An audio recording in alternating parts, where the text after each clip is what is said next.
हिमाली, हाँ, क्या कर रही है? कुछ नहीं, कल के एग्जाम का रिवीजन कर रही हूँ। अरे मुझे भी उसमें डाउट है। चलो साथ बैठ के क्लियर करते हैं। ठीक है, चलो।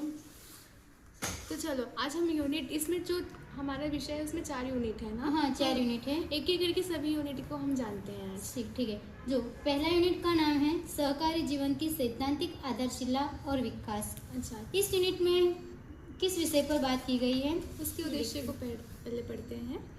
उसका सामान्य परिचय क्या है? तो कि सहजीवन का तात्पर्य केवल एक साथ रहना नहीं, बल्कि एक दूसरे के साथ सामंजस्य, सहयोग और उत्तरदायित्व की भावना से जीवन जीना।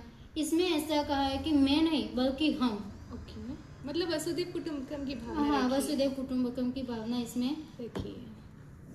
इसके उद्देश्य तो कि सहजीवन की वैचारिक नींव को समझना, इतिहास और सांस्कृतिक में सहजीवन की विकास यात्रा का विश्लेषण करना।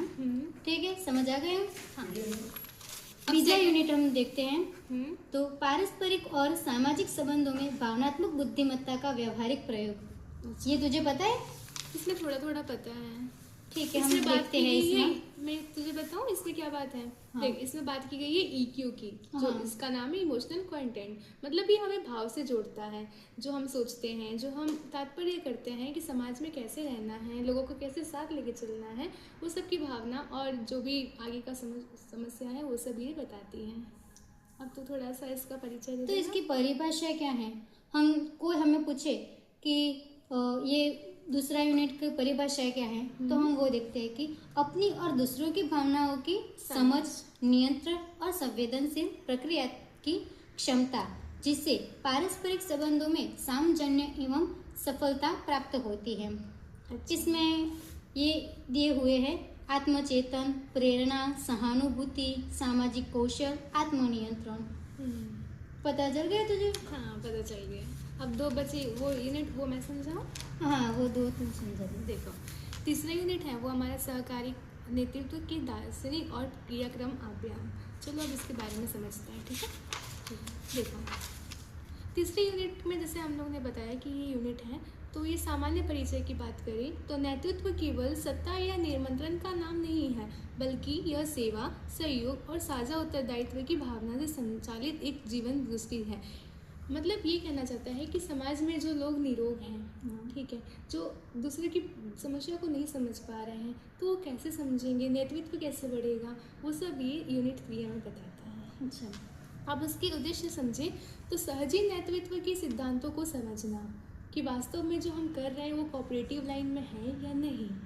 सेवा और सहभागिता आधारित नेतृत्व की महत्ता को जानना कि हम जो कोऑपरेटिव कर रहे हैं, कोऑपरेटिव सिस्टम आजकल चल रहा है, वो क्या सोसाइटी में सिर्फ नाम का है या फिर सच में सर्विस हो रहा है, नहीं। ठीक है, फिर बात करें कार्यस्थल और समाज के नेतृत्व या अभ्यास करना। ठीक है, अब हमको कोई पूछे कि इस यूनिट का परिभाषा क्या है, तो हम उसकी परिभाषा देखते हैं। अच्छा, ऐसा नेतृत्व जो साझा निर्णय, सेवा भावना, पारस्परिक विश्वास, भावनात्मकता, संवेदनशीलता और समानता आधारित कार्य प्रणाली को अपनाता है।